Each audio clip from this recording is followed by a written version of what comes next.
you have a tika here. What's the significance of it, if you don't mind me asking? Is it anyhow spiritually connected to yoga? So this tilak is called the Black Shri. I'm sure we all have heard about Vrindavan, and the most famous temple, there are 3 famous temples in Vrindavan. There's Baki Bihari, there is Radha Vallabh, and there is Radha Raman. And the reason why I call them famous is because all 3 are self-manifested deities. In other temples of Vrindavan, usually the deity of Krishna is either molded or sculpted, but Baki Bihari, Radha Vallabh, Radha Raman manifested on their own, and that's why I call them special and famous, because we see people going to Vrindavan. Now this tilak comes from Radha Raman Mandir. The one who manifested Radha Raman ji is Gopal Bhatta Goswami ji. He manifested the deity of Radha Raman 500 years back. So before that it was just a Shaligram Shila, it was a black stone. But when he went super deep in his devotion, Krishna manifested from that stone as Radha Raman Mandir. And Gopal Bhatta Goswami ji, when he used to serve Radha Raman Mandir, he started an Agni, a fire in the temple. And till date, that fire is going on. It's been 500 years. Everything in the temple, from cooking, everything, all the seva is done with that Agni.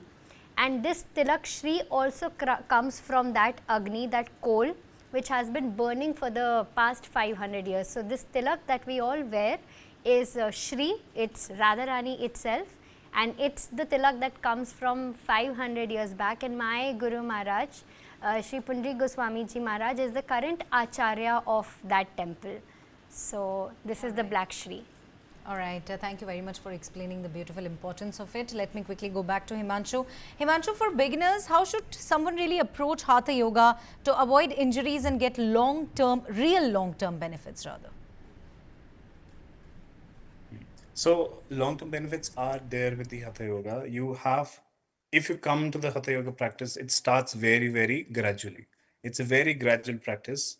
And if we say it's slow, it is slow at the beginning, but as you progress into it, you are progressing more and more forward in the advanced asanas as well. Now, for an example, we have a few practitioners with us in the classes who have knee injuries, but they still are able to hold the half tripod, the headstands. So this is progress that will happen, but it will happen gradually with time. Right, thank you very much, Himanshu, for joining us with all of those important insights. In fact, let me quickly tell our viewers what exactly is going on here. Well, today is the 11th International Day of Yoga, which is being celebrated with great enthusiasm across India and the world. These visuals are coming from Lal Chowk, Kashmir.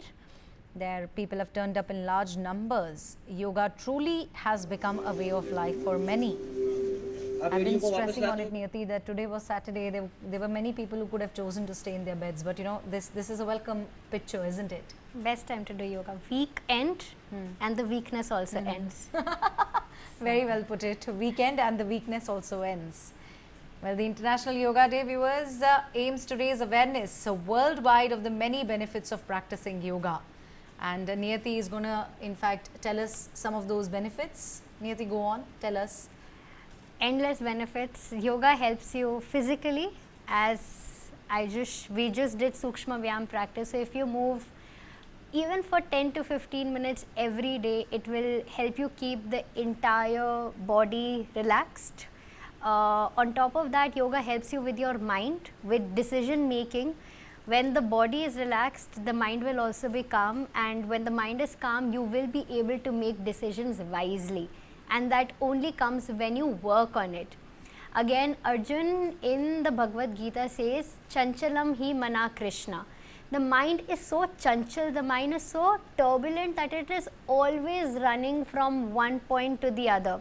Arjun, in fact, in the Gita also says that it is at some point possible to control the wind, but not the mind. But he also gives us a solution by saying that it can be done with abhyasa. It can be done with practice. So if we show up every day on our mats again and again, even on the days we are not feeling good, most importantly, I promise after a point we will be able to control our thoughts at some point of time. If say usually you have 10,000 things going on in your mind, I promise after yoga it would come down to at least 100. Okay, Niyati, let me ask you this. You know, yoga has become a huge global industry. Apps, retreats, brands, whatnot. Do you think somewhere we risk losing its simplicity and philosophy? For sure, for sure. These days we see a lot of people doing yoga for Instagram only, and I thought I'll emphasize on that today only. We're seeing not? lakhs and lakhs of people doing yoga, but it's a question for everyone. Is everyone actually doing this on a daily basis? I think yoga day is every day when you show up for yourself. That's yoga day. It's not supposed to come once a year, but for sure I think nowadays it has become all about apps and retreats. You go click a picture, show it to everyone. How many people do you know who do practice yoga and they don't post on Instagram or any social media account? So shosha to thoda ho gaya hai, but I think we need to go back to our roots. We need to go back to basics, is We it? need to go back to basics. All right. Thank you so much, Niyati. Very kind of you to put all of this in perspective for us.